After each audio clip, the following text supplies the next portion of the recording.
Salut, j'espère que tu vas très bien. Écoute, pour la saison Gémeaux, j'ai eu envie de faire un truc différent de ce que je fais d'habitude. Et pas juste parce que c'est la saison Gémeaux et on va un peu innover ou faire un truc différent. Voilà, non.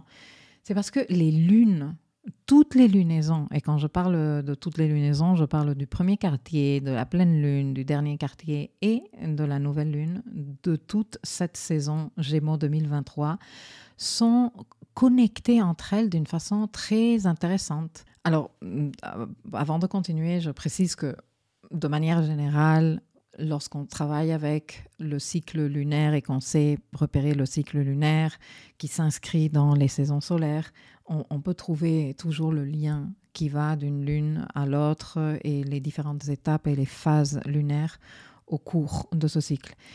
Donc, quelque part, toutes les lunaisons de tout cycle lunaire sont reliées. Mais il y a un message dans les lunaisons de ce mois-ci Gémeaux qui me paraît particulièrement important et qui peut être lu, si tu veux, à deux dimensions différentes. On peut rester dans la dimension mentale inférieure, très concret et très Gémeaux, si tu veux, qui est en lien avec ce que nous nous disons, ce que nous osons dire ou pas dire, ce que nous acceptons de laisser comme ça dans le flou, parce que le flou artistique forever, ça nous arrange, même si à un niveau système nerveux, ça peut nous revenir un peu cher. Et quand je dis ça, je veux dire, par exemple, ces flous artistiques qui encouragent l'angoisse en toi, qui encouragent l'anxiété, parce que ce n'est pas clair, parce que tu es dans une situation d'incertitude totale et que tu l'encourages. Et je ne suis pas en train de parler nécessairement de situations relationnelles,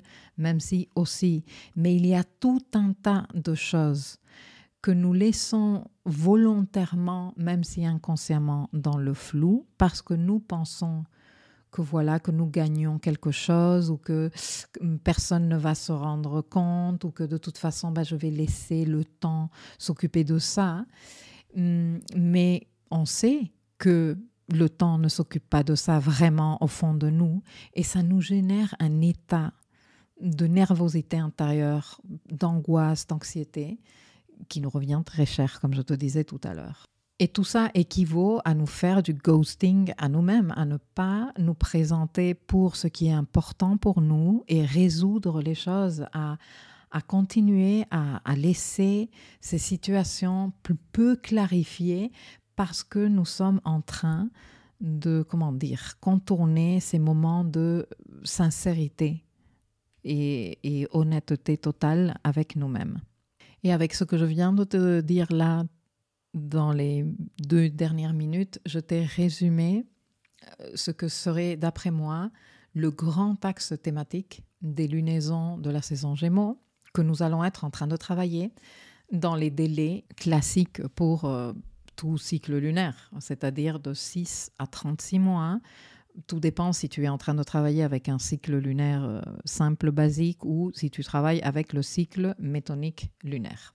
De toute façon, les infos et les délais pour la pleine lune et la nouvelle lune, tu les trouveras par écrit ci-dessous, les dates. Je ne veux pas citer trop de dates ici parce que je ne veux pas te mélanger les pinceaux avec des technicités. Je veux rester à ce qu'est le message. Donc nous avons d'un côté cette dimension mentale inférieure, très Gémeaux, très typique de la saison, très mercurienne. Je pense avoir cité ceci dans l'agenda astro, les lunaisons de la saison Gémeaux et d'ailleurs de toutes les saisons de type mutable, de modalité mutable. Les lunaisons se tiennent toujours en signe de Mercure ou de Jupiter, qui représentent les archétypes du mental inférieur pour Mercure et le mental supérieur pour Jupiter.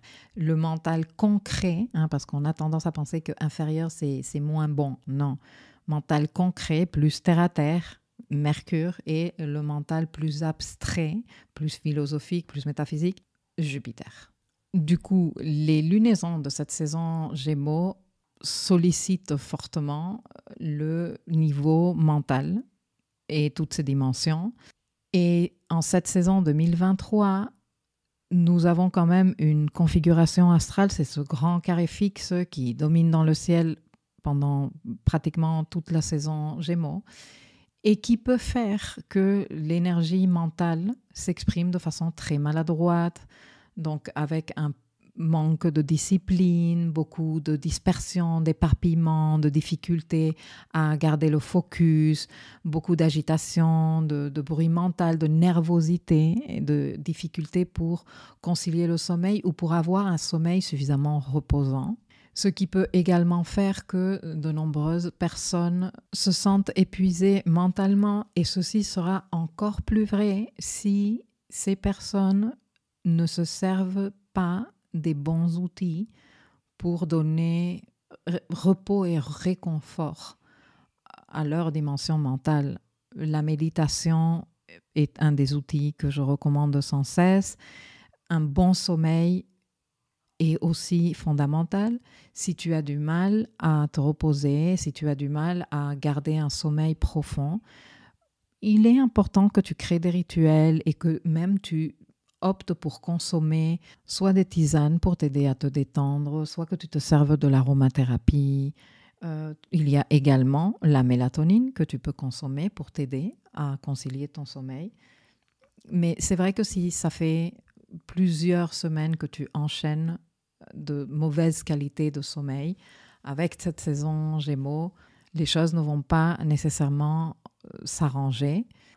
Donc, sers-toi des outils pour te donner du confort. Toutes les phases de ce cycle lunaire nous renvoient d'une façon ou d'une autre vers d'importants sujets de réflexion qui sont en lien avec notre énergie mutable. Nos compétences en matière d'ouverture d'esprit, de souplesse mentale, comment nous encourageons et comment nous cultivons une approche d'évolution, une approche évolutive dans ce que nous disons à nous-mêmes, dans notre discours intérieur.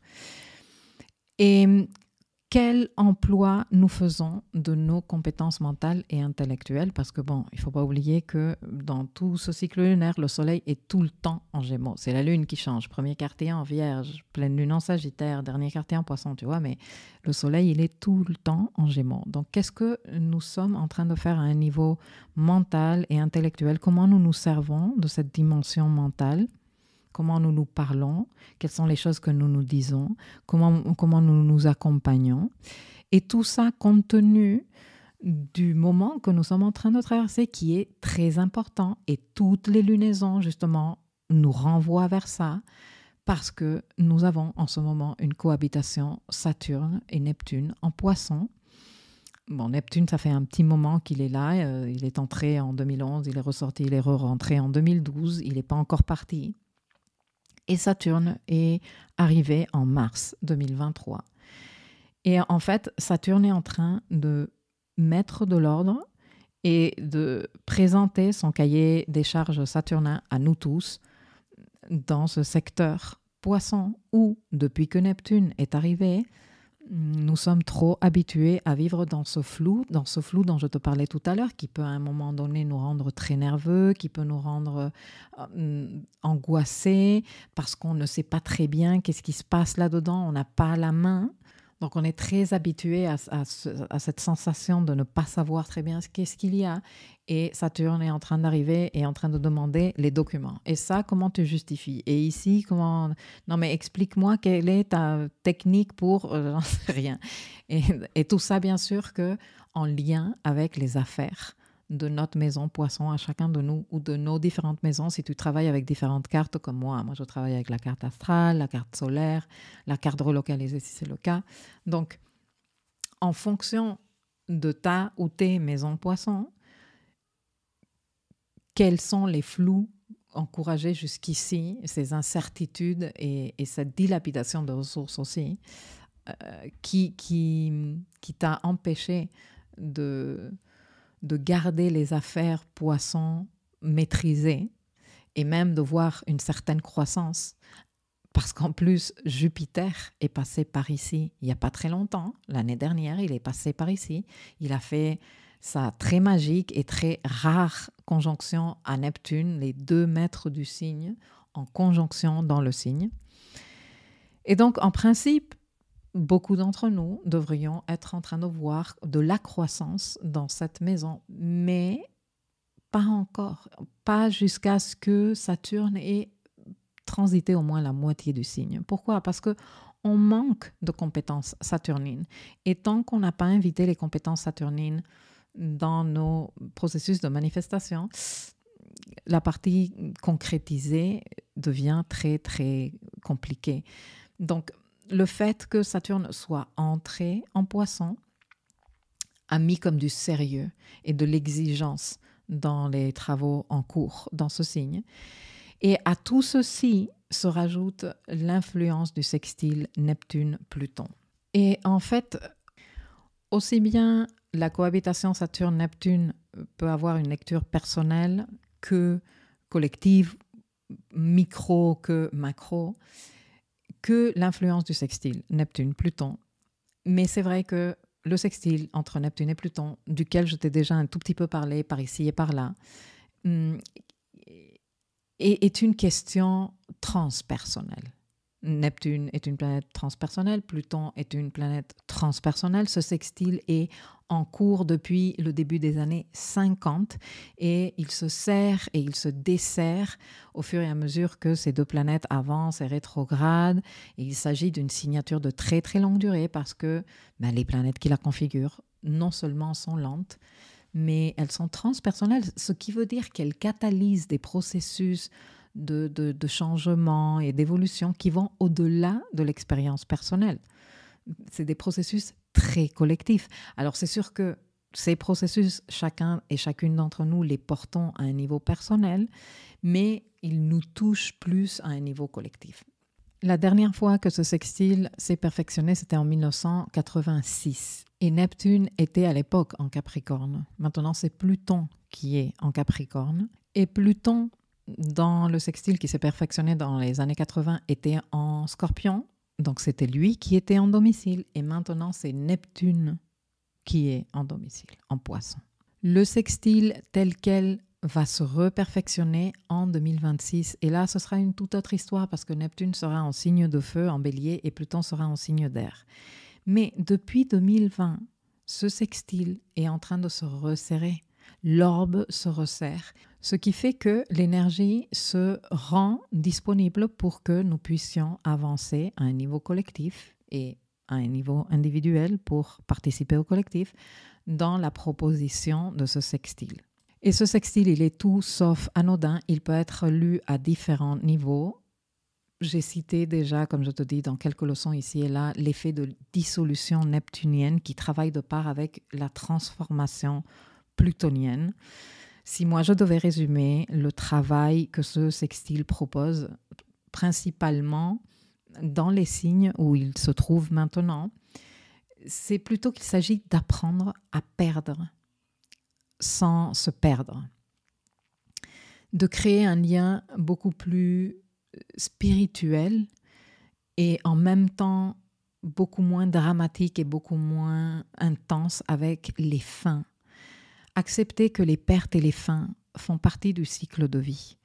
J'avais fait, je pense que l'année dernière, une leçon que j'ai appelée Territoire de fin et de perte dans la roue astrale, où j'aborde quels sont les signes et les maisons où on a plus tendance à vivre les pertes et les fins.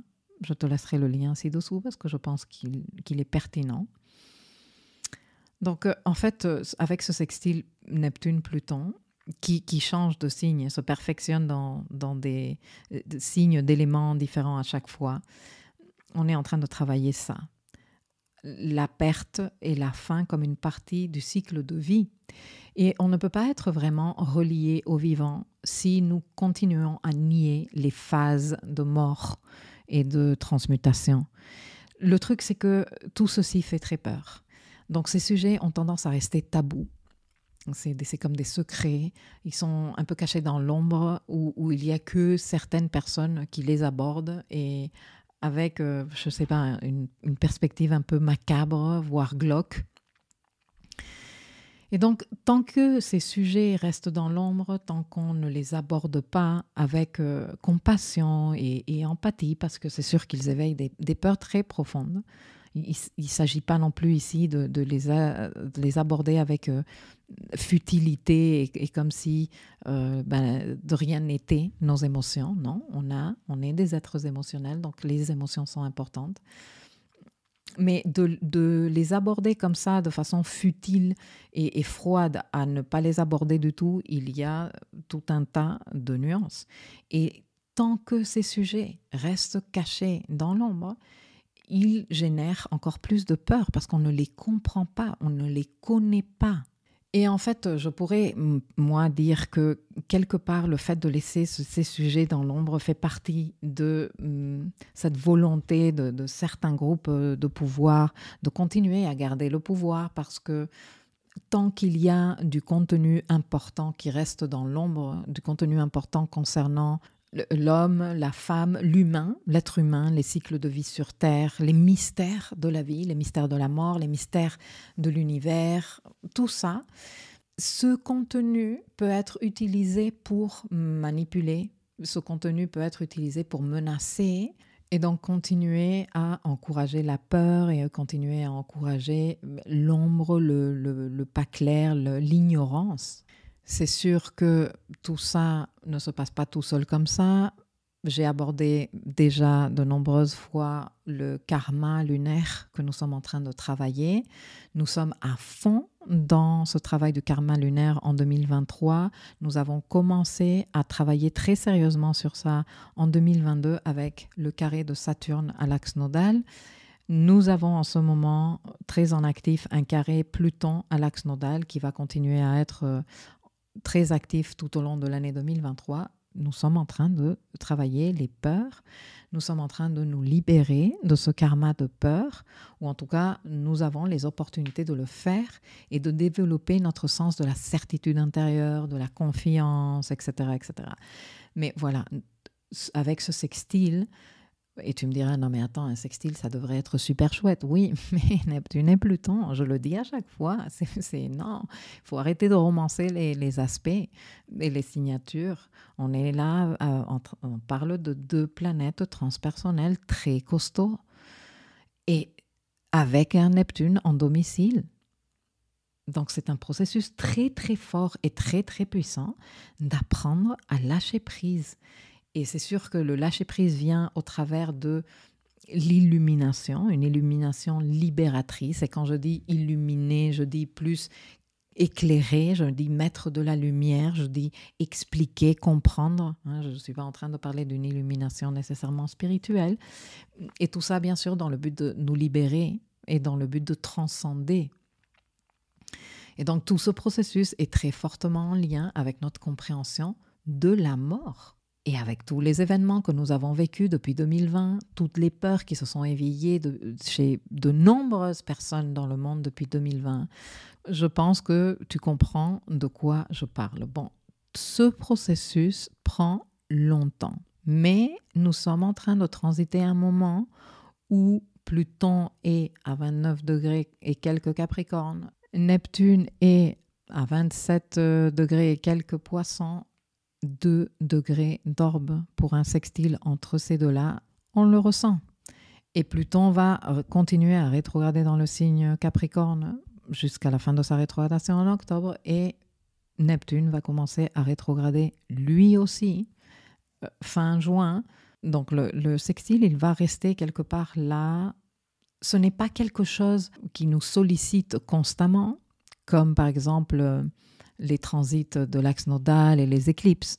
Mais c'est là, c'est comme une tache de fond qui est constamment là. Et bien sûr que, en fonction de nos planètes, en fonction de nos maisons Capricorne et Poissons et tout ça, nous serons plus ou moins concernés par la situation. Mais voilà, je ne peux pas parler du travail que Saturne est en train de nous proposer de faire en Poissons sans aborder ou sans tenir compte de ce sextile. Parce que Saturne en Poissons est en train de nous demander de la maturité, de l'adulteté, de la rigueur, du sérieux, de l'ordre, de la structure dans les affaires Poissons de notre roue. Et indépendamment de la maison Poisson, parce que bien sûr que les affaires de chaque maison vont nuancer toute cette compréhension, en Poisson, Nous venons goûter à l'expérience collective ultime, à l'union avec le tout, à la dissolution des égos, la dissolution et la disparition des limites, des frontières. Il n'existe pas. Il n'y a pas de compartiment, il n'y a pas de tiroir, il n'y a pas de ça c'est toi et ça c'est moi. Nous sommes tous une même chose. Nous ressentons tous cette même chose, nous appartenons tous à cette même chose. Tant qu'on n'a pas fait un travail d'adulte, un travail de Saturne, on peut vivre ça comme, je ne sais pas. Et d'ailleurs, de nombreuses personnes en consultation me disent souvent, non mais la maison 12, je ne la comprends pas. Non mais le signe poisson, mais je ne le comprends pas. J'ai poisson en maison 2 et je ne comprends rien. Et tu m'étonnes parce que c'est difficile de concrétiser en poisson. C'est comme ça, sans avoir les outils et les éléments, c'est très difficile. Donc en fait, on est en train de faire quelque chose très difficile en ce moment. Parce que d'un côté, nous sommes en train d'accepter cette dissolution et ce lâcher-prise, ou en tout cas, nous sommes exhortés à le faire et à dépasser des peurs très importantes. Et de l'autre côté, nous avons la présence de Saturne dans le signe, avec la pression que ça nous met tous, parce que il faut que tu commences à t'ordonner dans un secteur où nous ne savons même pas quelle est la tête, où sont les pieds, tu vois, quel est le nord et le sud, on n'en sait rien, on n'en sait rien.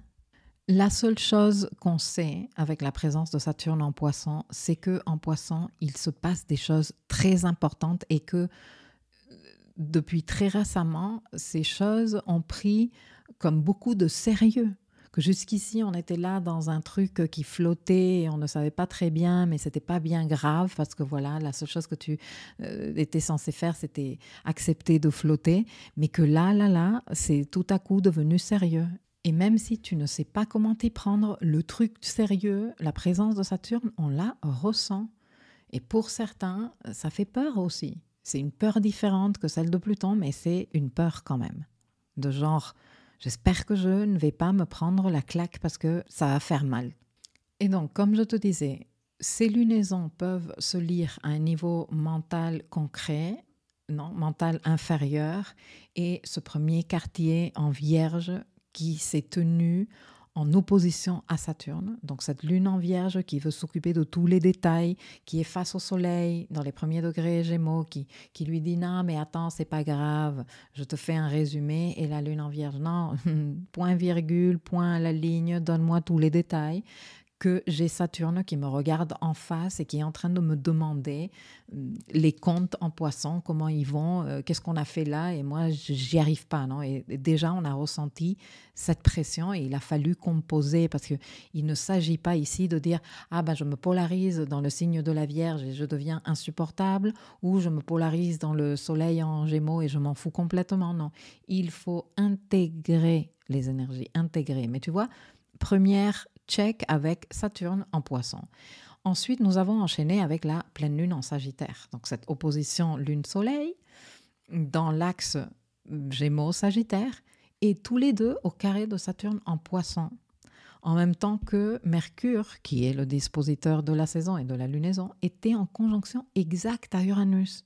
À nouveau, une configuration avec une pression saturnine et Mercure en train d'ouvrir l'esprit, ouvrir la compréhension, changer la mentalité, trouver des façons de se parler, de comprendre, de s'expliquer le monde différemment.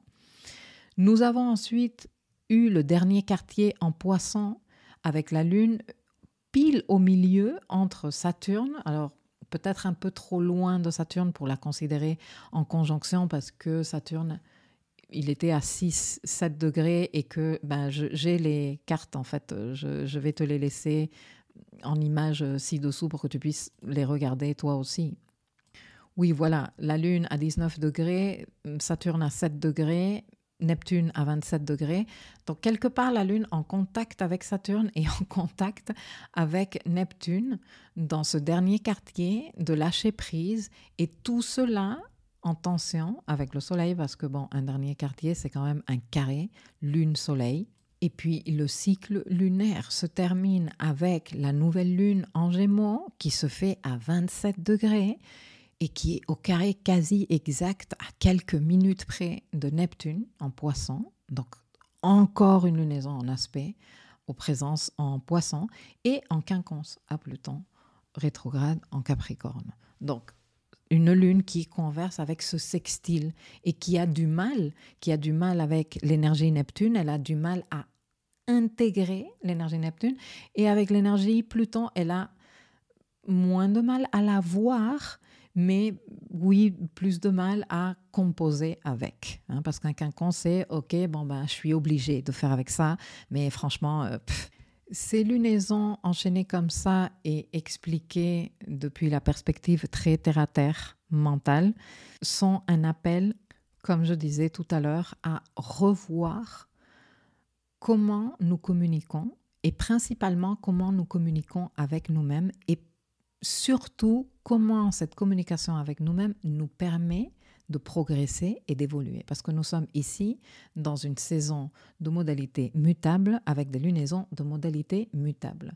Et comme je te disais au tout début de cette capsule, ce que nous nous disons, ce que nous nous répétons constamment, pourquoi nous nous le répétons, ce que nous choisissons de ne pas nous dire, de cacher sous le tapis, ce que nous n'avons pas le courage de nous dire, ce que nous n'osons pas nous dire. Et pourquoi ce que nous préférons laisser là, c'est pas clair, c'est pas grave, je me fais du ghosting à moi-même, comme je disais tout à l'heure. Même si après, ça me crée beaucoup d'incertitude, d'anxiété, d'angoisse, c'est pas grave. Et tout ce que nous pensons gagner ou préserver, je dirais même, lorsqu'on est en train d'éviter d'être honnête et sincère avec nous-mêmes par rapport à certaines choses. Et à ce niveau-là, toutes les lunaisons de ce mois viennent nous dire non, ceci doit changer. Saturne is in the place. Saturne va te demander des comptes. Pas nécessairement des comptes de comptabilité, mais Saturne va te dire qu'est-ce que tu es en train de faire, quel est ton système, quelle est la structure que tu as créée, comment tu l'as testé, quels ont été les résultats. Est-ce que ce que tu es en train de faire par rapport à ça, tu peux le répliquer à l'infini? Est-ce que c'est pérennisable? Non, alors ça ne me sert pas. Parce que moi, je suis ici pour rendre les systèmes et les structures le plus pérennisables possible. Arrive la pleine lune en Sagittaire avec Mercure en conjonction à Uranus. Et non, mais ouvre ton esprit.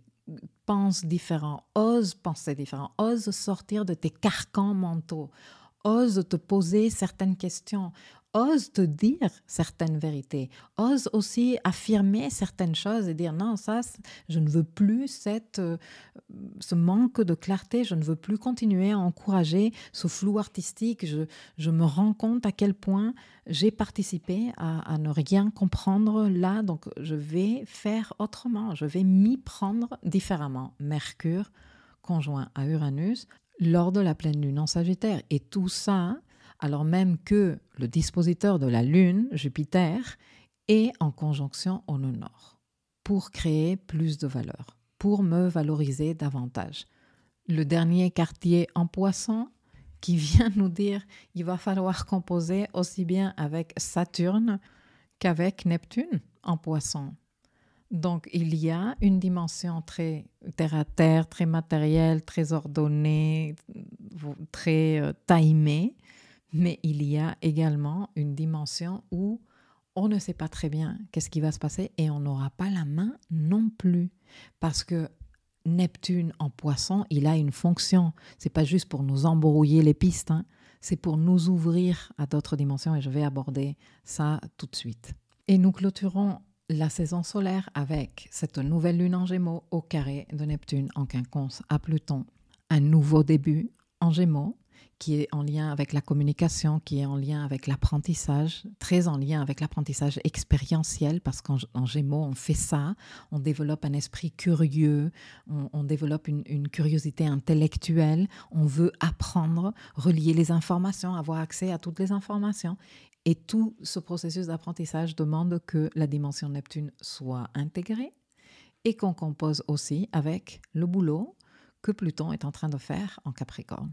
Alors que de nombreuses personnes vont dire « Ah non, mais attends, c'est relou, Pluton, Capricorne, et puis Neptune, je comprends rien parce que moi, je me polarise en Gémeaux. » Justement, la présence de Saturne en Poisson est là pour nous dire « Non, maintenant, il va falloir qu'on travaille de manière très adulte avec le contenu Poisson et avec tout ce travail que nous avons été en train de faire en Poisson et qui continue à se poursuivre, dans lequel participe également Pluton avec ce sextile. » Mais jusqu'ici, je n'ai partagé avec toi que cette dimension plus mentale inférieure, concret, dimension intellectuelle très terre à terre. Les lunaisons du mois Gémeaux et dans les délais qu'elles représentent, pour rappel, la pleine lune en Sagittaire est un point de culmination mais pas de fin.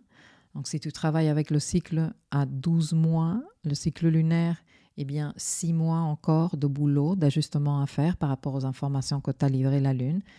Si tu travailles avec le cycle métonique lunaire, nous sommes plutôt dans les 18 mois encore pour terminer de faire aboutir et clôturer ce cycle lunaire qui redémarrera avec une nouvelle lune en Sagittaire autour des mêmes degrés, comme tu sais. Donc nous sommes en train de parler de fin 2024 comme délai. Et pareil avec la nouvelle lune en Gémeaux. La nouvelle lune en Gémeaux, si tu travailles avec le cycle lunaire à 12 mois, elle va nous emmener jusqu'à un point culminant de pleine lune en Gémeaux en novembre de cette année, 2023, fin novembre. Mais si tu travailles avec le cycle métonique lunaire, on est en train de parler de mi-décembre 2024 pour arriver à la pleine lune, au moment de culmination du cycle, au moment de recevoir les résultats, de récolter les résultats de ce qui démarre maintenant. Et si tu intègres toutes les informations que j'ai partagées avec toi jusqu'ici, en principe, tu devrais être en train de remarquer ou tu devrais être en train de récolter une nouvelle mentalité, une ouverture différente à certaines choses, un avoir appris à lâcher prise et avoir appris à retourner mentalement les situations pour ton avantage et ton évolution. Mais bien sûr, il faut que tu commences dès à présent, que tu t'engages consciemment et intentionnellement et que tu mettes du tien de manière régulière dans ce projet pour pouvoir récolter les résultats le moment venu. Mais comme je te disais, il n'y a pas que cette lecture mentale inférieure concrète, dimension mentale intellectuelle très terre à terre. Il y a comme un message beaucoup plus collectif, beaucoup plus transpersonnel, beaucoup plus métaphysique et même mystique, j'ai envie de dire, que ce cycle lunaire et surtout les deux lunaisons les plus importantes, la pleine lune et la nouvelle lune, vient nous livrer et qui est très fortement en rapport avec le travail que nous sommes en train de faire à un niveau collectif avec ce Neptune en Poisson et l'éveil spirituel que représente Neptune, l'ouverture et la connexion de chacun d'entre nous, mais de nous tous en tant que collectif avec nos dimensions supérieures, spirituelles, divines, comme tu veux les appeler. En même temps que ce travail dont je te parlais tout à l'heure sous-jacent, de ce sextile entre Neptune et Pluton, et la dissolution et la transformation et le lâcher-prise et comprendre les cycles de vie et de mort sur Terre et s'ouvrir à toute cette sagesse ancestrale qui contient tant de paradoxes spirituels et de mystères que nous ne pourrons absolument pas résoudre ni concilier avec notre mental concret. Et c'est pour ça qu'ici, on est dans une autre dimension, la dimension du mental supérieur, du mental abstrait, de la pensée philosophique, métaphysique. Et figure-toi que dans ce sens-là, il y a des éléments très intéressants qui participent à ces lunaisons, qui sont en train de nous dire « regarde au-delà ». Accepte ce qui va au-delà de la pointe de ton nez. Considère de plus grandes échelles, des dimensions qui te dépassent, qui vont bien au-delà de ce qui se passe sur Terre. Et prends tout cela bien au sérieux parce que Saturne est en Poisson On n'est pas là pour rigoler, on n'est pas là pour faire du hocus-pocus et pour être dans les discours perchés. Non, non, non, non, non. Prenons ça avec beaucoup de sérieux.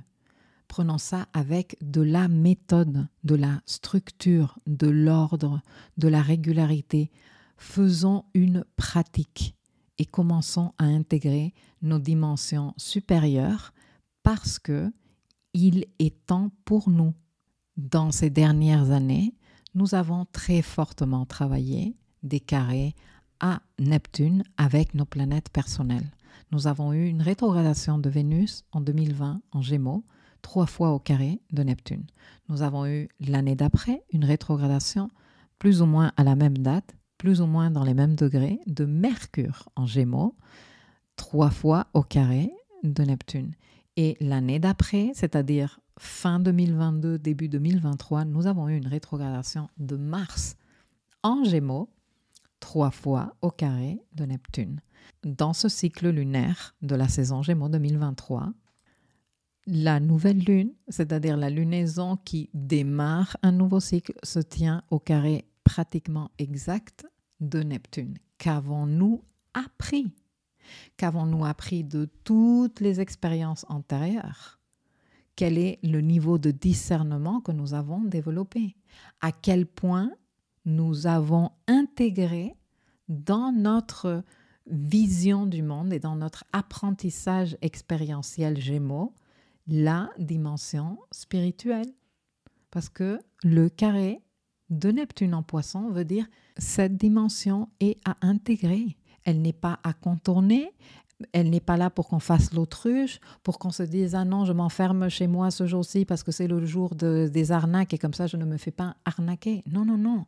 Développons notre discernement. Faisons le nécessaire pour réduire le volume de notre bruit mental de façon à arriver à connecter avec notre voix intérieure, avec le rythme de notre âme, avec les pulsations de notre cœur. Si tu restes suffisamment en silence, si tu arrives à taire le bruit mental intérieur, tu peux écouter les battements de ton cœur.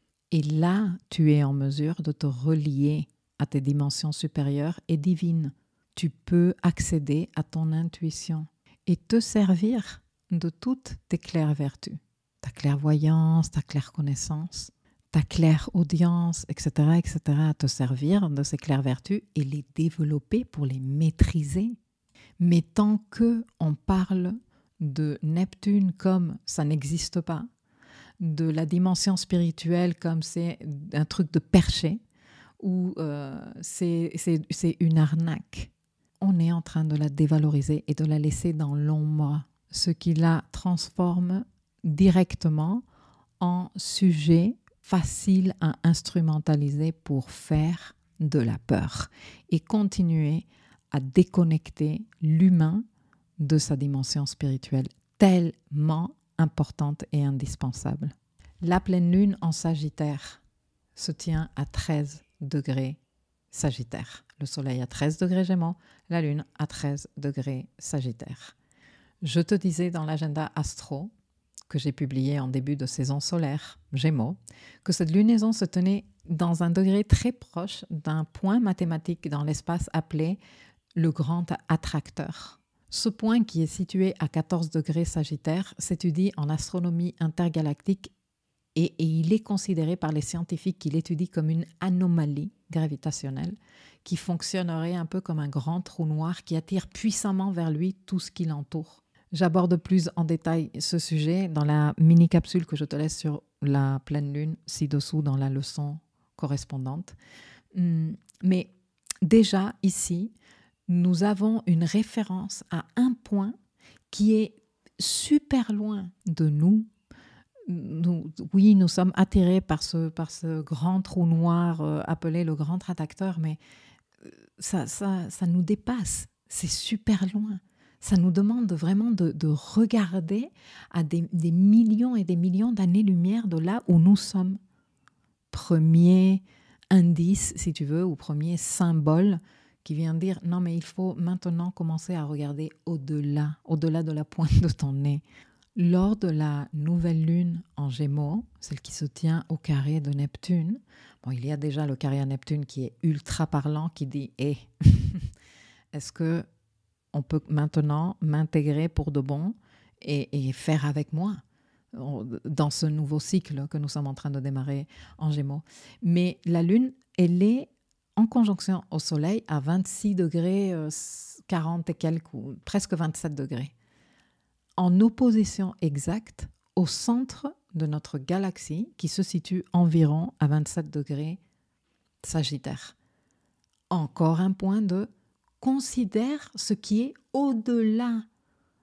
Explorons l'au-delà, regardons l'au-delà, intégrons-le, parlons de l'au-delà, de ce qui n'est pas nécessairement à la portée de notre main, mais qui est là et qui existe.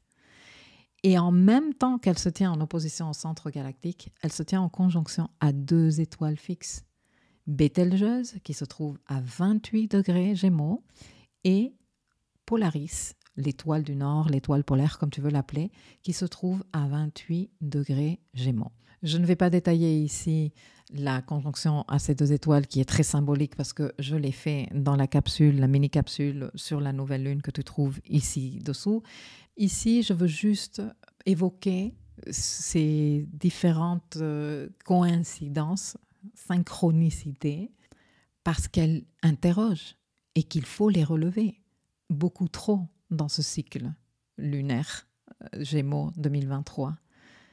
À nouveau des éléments qui nous demandent de regarder plus loin, de tendre la main vers les étoiles, vers le plus grand que juste nous, vers l'au-delà, avec presque des majuscules pour le faire beaucoup plus romantique. Nous sommes prêts, c'est le moment. Et Saturne est arrivé en Poisson pour que nous nous engagions à créer des pratiques spirituelles sérieuses, structurées et développer une discipline spirituelle qui nous rende notre souveraineté intérieure, qui nous rende notre lien à notre dimension spirituelle, qui nous rende moins peureux, moins arnaquables par ceux qui veulent détenir le pouvoir dans l'ombre, qui nous permettent enfin de faire ce saut évolutif que la Terre a déjà entamé et que nous sommes invités à faire avec elle. Voilà pour ma lecture des messages, des différentes dimensions de ces messages que viennent nous livrer les lunaisons de la saison Gémeaux. Compte tenu de tout ce que je viens de t'expliquer, le rituel que nous a proposé Amandine pour la saison ne peut être plus on point. Il est non seulement facile à faire, mais en plus super agréable, mais en plus il est idéal pour travailler tout ce que je viens de te dire ici. Si tu n'as pas eu le temps de le faire pendant la saison Gémeaux, ce n'est pas grave.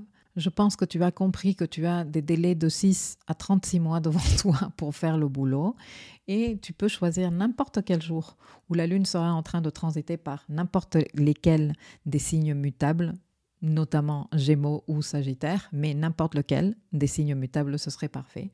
Ou un jour de conjonction Lune-Neptune, ou un aspect entre Mercure et Neptune, ou le Soleil et Neptune, seraient des journées idéales pour t'asseoir et dire « Ah bah tiens, je vais faire mon rituel » ou « Je vais refaire le rituel » parce qu'il est à faire et à refaire. Bon, j'espère que cette lecture t'aura été d'utilité, qu'elle t'aura été éclairante et inspirante. Et je te dis à très vite.